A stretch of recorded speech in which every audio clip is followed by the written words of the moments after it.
Uma boa noite a todos. Novamente estamos aqui para iniciar o estudo do livro Energia dos Chakras. Hoje nós estaremos abordando o capítulo 8, a oração. Vamos para a nossa introdução, que é um comentário de uma mensagem do Espírito Emmanuel. É a passagem que está no livro Cartas Universais e o Apocalipse, o Evangelho comentado por Emmanuel, a passagem de Apocalipse 22, 17. Separamos esse trecho.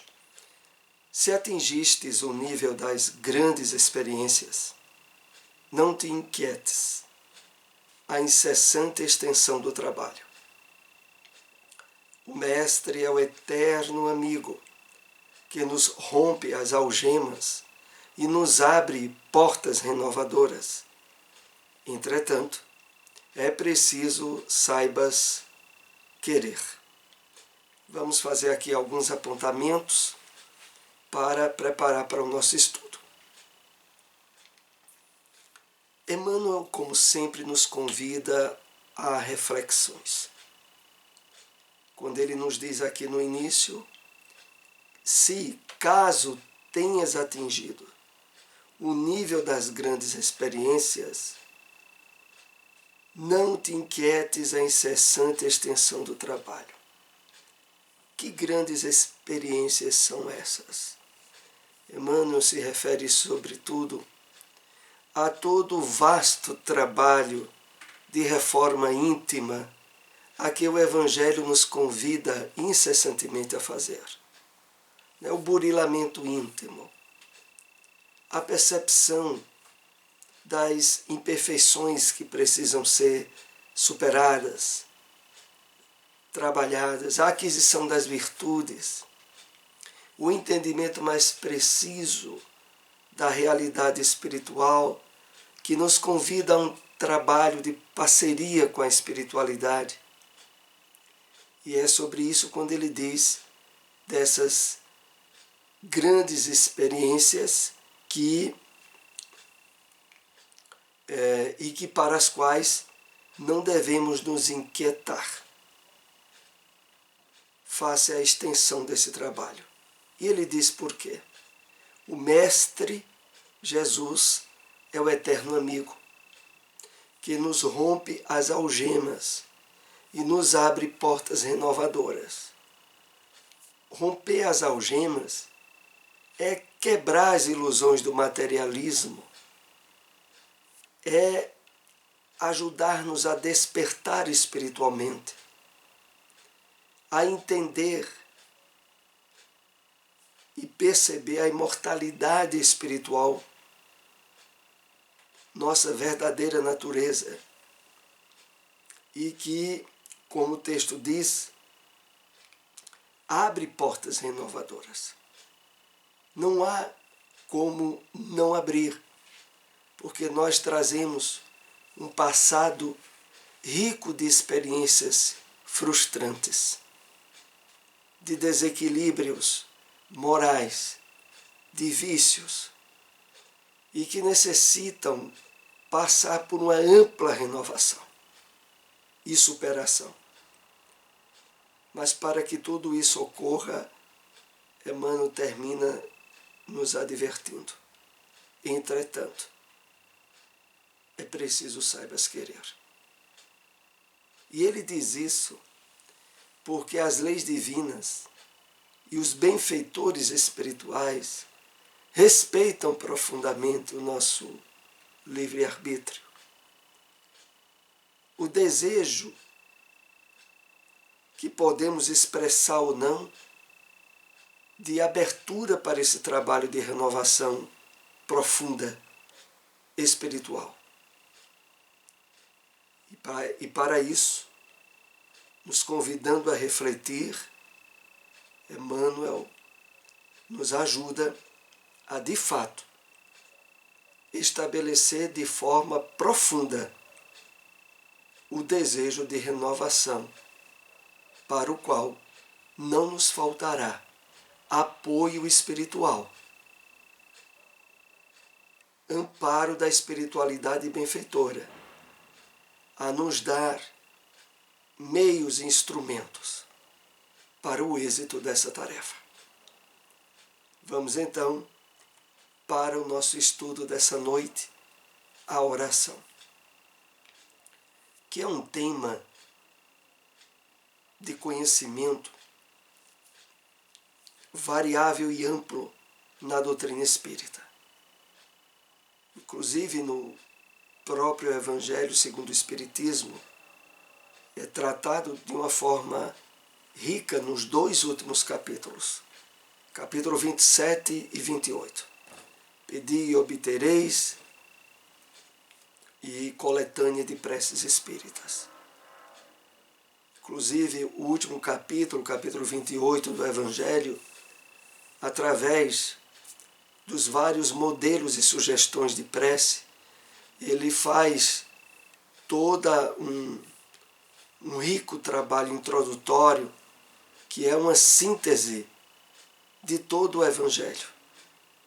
A síntese do próprio Evangelho segundo o Espiritismo está no último capítulo, capítulo 28, coletânea de preces espíritas. Mas vamos ver hoje alguns pontos, separamos alguns trechos pequenos do capítulo 8, que é sobre a oração.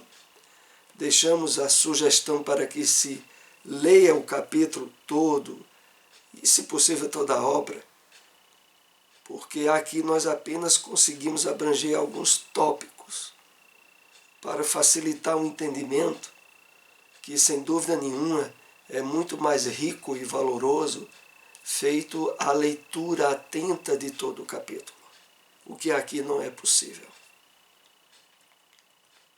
Orar é entrar em comunhão com a onipresença amorosa do Criador em nós mesmos, fortalecendo-nos para a individuação.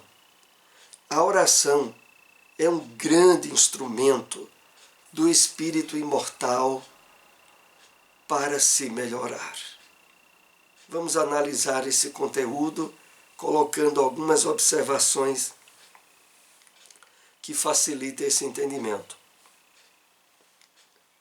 Então, de fato, orar está em comunhão com Deus, com a onipresença amorosa do Criador. Mas aqui em seguida diz, fortalecendo-nos para a individuação. E individuação aqui é um termo, inclusive, muito utilizado na série psicológica de Joana de Ângeles, que nós temos estudado, a série aqui todos os domingos, 3h30 da tarde. Então, a individuação que é fortalecida, é importante aqui entendermos essa referência. É porque a oração serve de uma ponte na qual, ao estabelecermos a comunhão com o Criador, mais facilmente superamos os apegos ao personalismo, ao ego, aos aspectos temporários da nossa experiência encarnatória atual.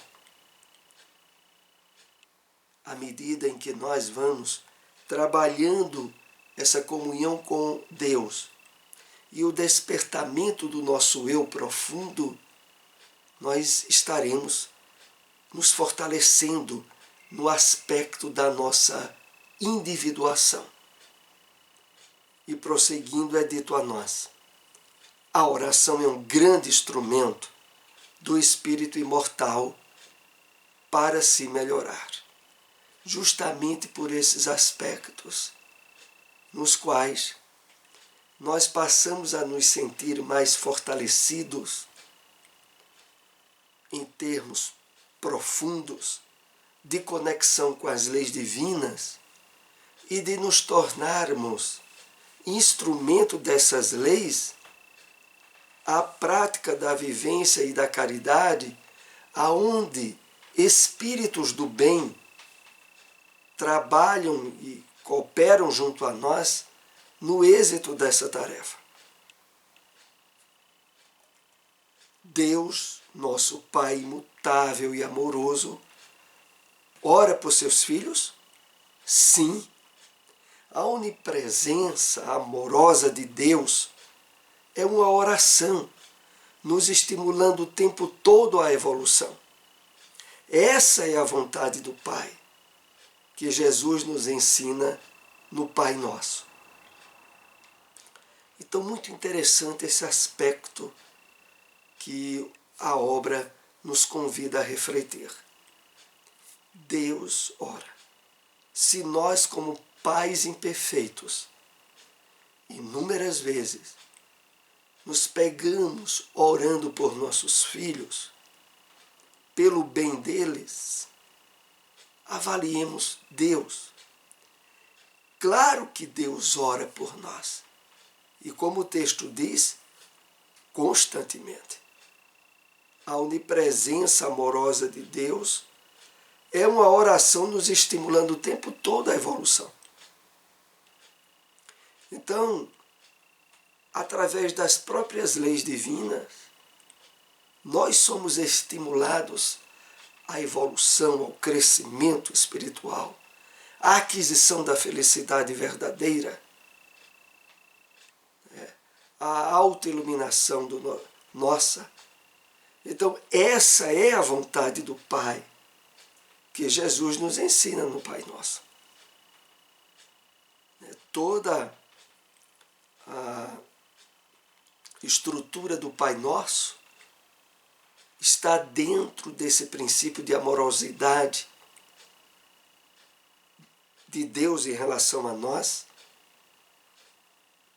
e do desejo perceptível em tudo que os nossos sentidos físicos conseguem alcançar, dessa presença divina atenta ao máximo.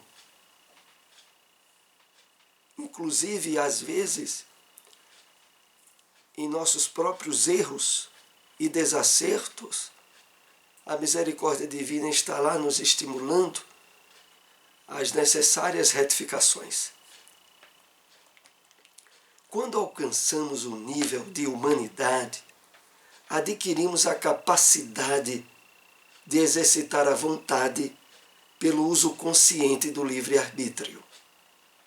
Em conjunto com a fé, nos oferece a possibilidade de orar em sintonia com as leis divinas.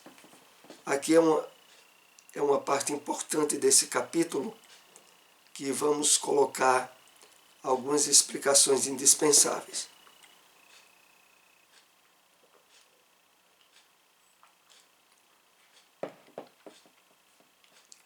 Todo o trabalho de oração que é exposto nesse capítulo 8, ele está devidamente estabelecido na associação de 3 princípios fundamentais que possibilitam a chamada oração essencial. A oração essencial como sendo o conjunto de integração entre fé, vontade e livre-arbítrio. Ora, como o texto aqui diz, tendo-nos já alcançado o nível de humanidade, do uso da inteligência, da razão, nós adquirimos a capacidade de exercitar a vontade pelo uso consciente do livre-arbítrio, em conjunto com a fé. Como é isso? É o seguinte: ao sermos brindados pelo conhecimento da funcionalidade das leis divinas, através da doutrina espírita, colocado em detalhes no Livro dos Espíritos, na chamada 10 Leis Morais, nós somos chamados a associar esse conhecimento à fé, que é o resultado do uso do raciocínio frente à revelação espiritual que usufruímos, associada fé, livre-arbítrio, à vontade, ao desejo de querer ajudar e de fazer o bem. Estando esses três entrelaçados, é evidente que a oração ela ganha em termos de resultados amplos e profundos um nível que de outro modo não é adquirido. E é exatamente em cima disso que nós estaremos a partir de agora aprofundando o conteúdo desse capítulo. Então, em conjunto com a fé, a vontade e o livre-arbítrio em conjunto com a fé, nos oferece a possibilidade de orar com sintonia com as leis divinas. Porque é esse exatamente o ponto. Há muitas pessoas que, usando a oração, não percebem resultado em seus pedidos. Na maioria das vezes, porque esses pedidos foram estabelecidos num nível de egoísmo, de distanciamento das leis divinas, de falta do uso da vontade direcionada nessa realização. E é isso que, nesse capítulo, vai sendo trabalhado conosco. Quando uma pessoa ora, tocada pelo conflito egóico, por não conseguir compreender as manifestações onipresentes do Criador, ela não usa a vontade nem o livre-arbítrio, pois está submetida a traumas e conflitos, mesmo que suas palavras sejam colocadas de maneira correta. Interessante esse texto, né? É por isso que é tão fundamental, no momento em que vamos orar, estarmos num nível de harmonia e de equilíbrio conosco mesmos e com as leis divinas em nós. É por isso que há aquela passagem no Evangelho, dentre outras, sobre a oração, que Jesus diz assim: quando fores orar, se percebes que tens alguma coisa contra o teu próximo contra ti, vai e reconcilia-te antes, para depois poderes estar em comunhão pela oração. Então, a oração tem esse pré-requisito. É necessário, pelo menos a oração, como vai sendo trabalhada aqui, a chamada oração essencial, ela tem que estar, ela é alicerçada nesses parâmetros. Então, quando uma pessoa ora tocada pelo conflito egóico, por não conseguir compreender as manifestações onipresentes do Criador, ela não usa a vontade nem o livre-arbítrio. Porque interiormente ela está em conflitos, com traumas não resolvidos consigo mesma, mesmo que nessa oração ela coloque as palavras de maneira harmoniosa. É aquilo que se passa quando muitas vezes a pessoa ora, mas dentro dela ela sabe que não acredita no pedido que está expressando na oração. Ela não acredita no resultado. Por não ter havido essa harmonia íntima,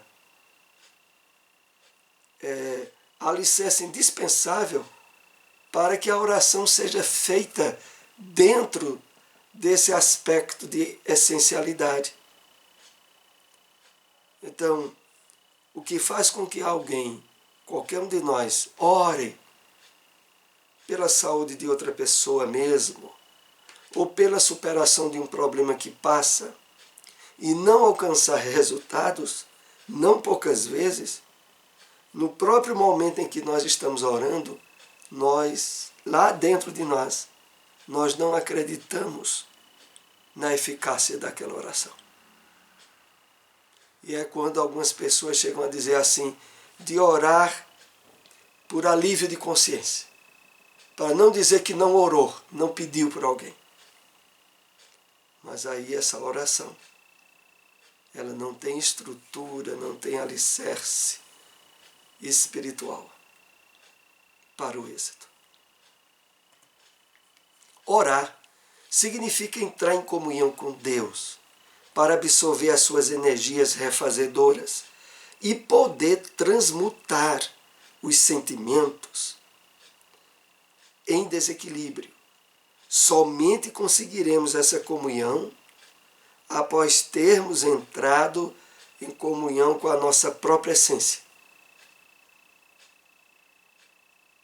Então é preciso que estejamos em paz conosco mesmos, com a consciência tranquila, de não ter nada em termos emocionais ou sentimentais contra alguém, por exemplo. Então, orar significa entrar em comunhão com Deus, para absorver as suas energias. Como é que nós queremos estar em comunhão com Deus, se temos ou ainda carregamos em nós conflitos que vão de encontro a essa harmonia com o Criador? E poder transmutar os sentimentos em desequilíbrio, né? Ressignificar os sentimentos em desequilíbrio que tenhamos. Somente conseguiremos essa comunhão após termos entrado em comunhão com a nossa própria essência. Claro que a nossa própria essência, o nosso eu interior, o nosso Cristo interno, para que nós estejamos em comunhão com a nossa essência, é evidente que nós estaremos em comunhão com Deus. Para orar bem, é necessário cultivar as questões essenciais da vida, fazendo a oração essencial, por meio da meditação, vigilância, através da qual adquirimos o discernimento para saber o que é melhor para nós, o que nos traz equilíbrio e harmonia.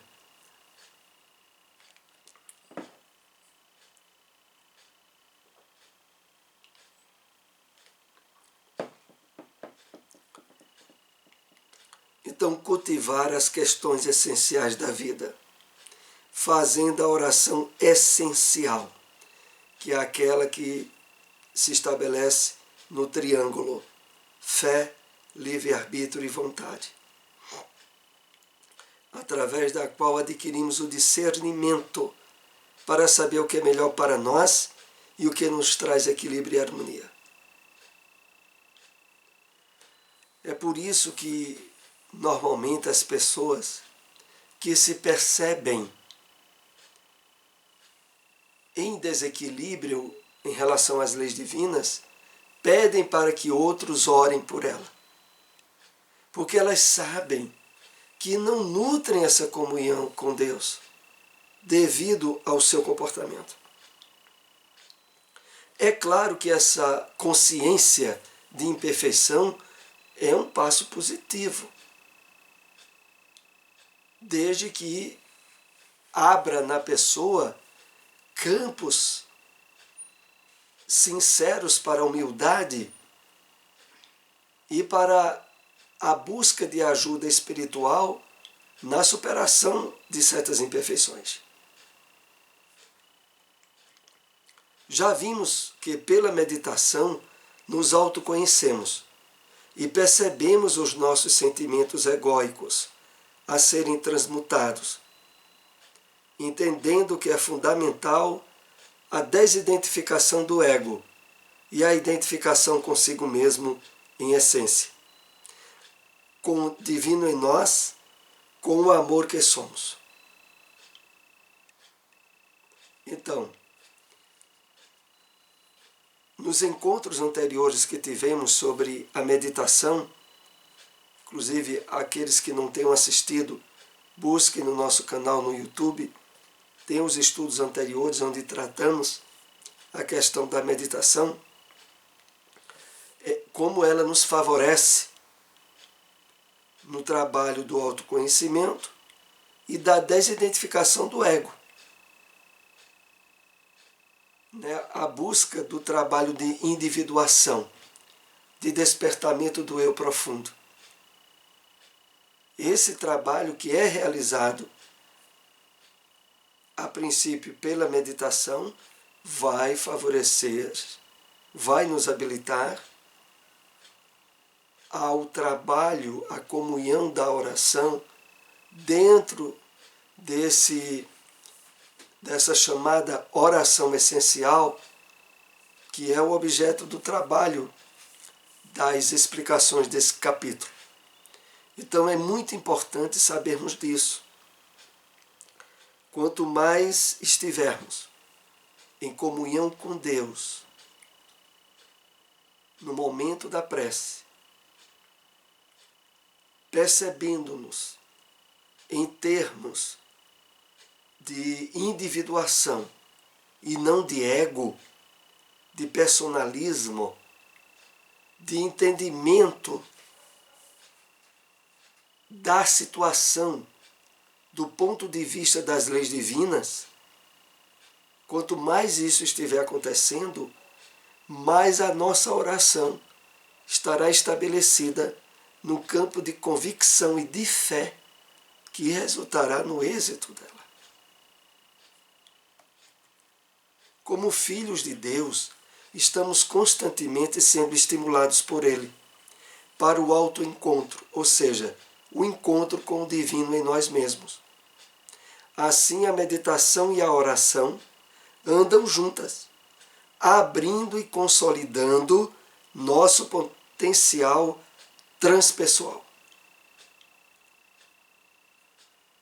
Então, constantemente, essa aproximação nossa com o entendimento espiritual da vida vai nos levando a esse trabalho de autoencontro, de despertamento do eu profundo, de busca e de esforço pela harmonização com as leis divinas. E para esse trabalho, a meditação e a oração participam de forma muito ativa, abrindo e consolidando nosso potencial transpessoal. Esse potencial transpessoal que aqui é referido são essas possibilidades de entendimento da experiência encarnatória que estamos tendo de uma forma aonde as imperfeições do ego, do personalismo, começam a ser ressignificados, transmutados. E abre-se para nós um nível de percepção dessa comunhão com o divino e que é a essência desse trabalho de oração que aqui nós estamos procurando estudar.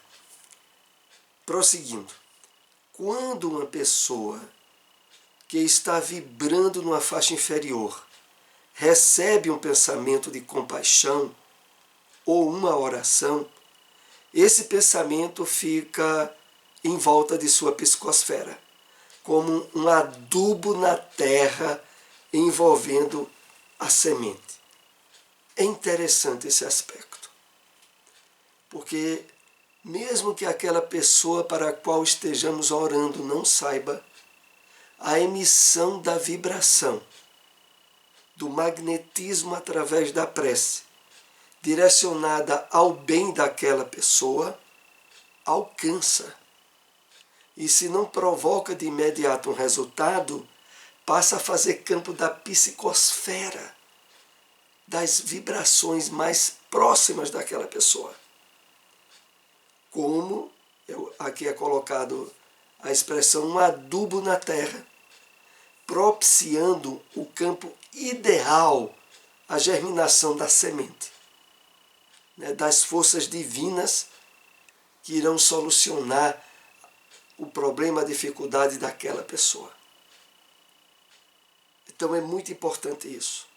Do mesmo modo que quando emitimos um pensamento ruim, uma emoção ruim contra alguém, podemos, e normalmente quando isso é feito, acontece, estarmos envolvendo aquela pessoa em vibrações pesadas e desequilibrantes, favorecedoras ao surgimento de experiências desagradáveis para a pessoa. Por outro lado, a emissão de pensamentos bons associados à prece torna-se um elemento vitalizador para o despertamento de virtudes, o despertamento espiritual daquela pessoa ao qual dirigimos a prece. A prece estará, portanto, estimulando a vontade da criatura, seu desejo de evoluir e crescer. A prece é muito importante, tanto na nossa autotransformação, como na transformação das pessoas pelas quais oramos. Que maravilha, não é? Então nós podemos usar esse recurso de uma forma muito ampla, sobretudo com as pessoas que convivem conosco, envolvendo-as com as energias vibratórias da prece sincera e do coração, e que vai ajudando essas pessoas ao despertamento de virtudes nelas. Então há um benefício para aquele que ora e há um benefício para aquele que recebe as vibrações da prece. E nós, há um trabalho, há um estímulo para a autotransformação e para a pessoa que também estará sendo alvo das nossas energias.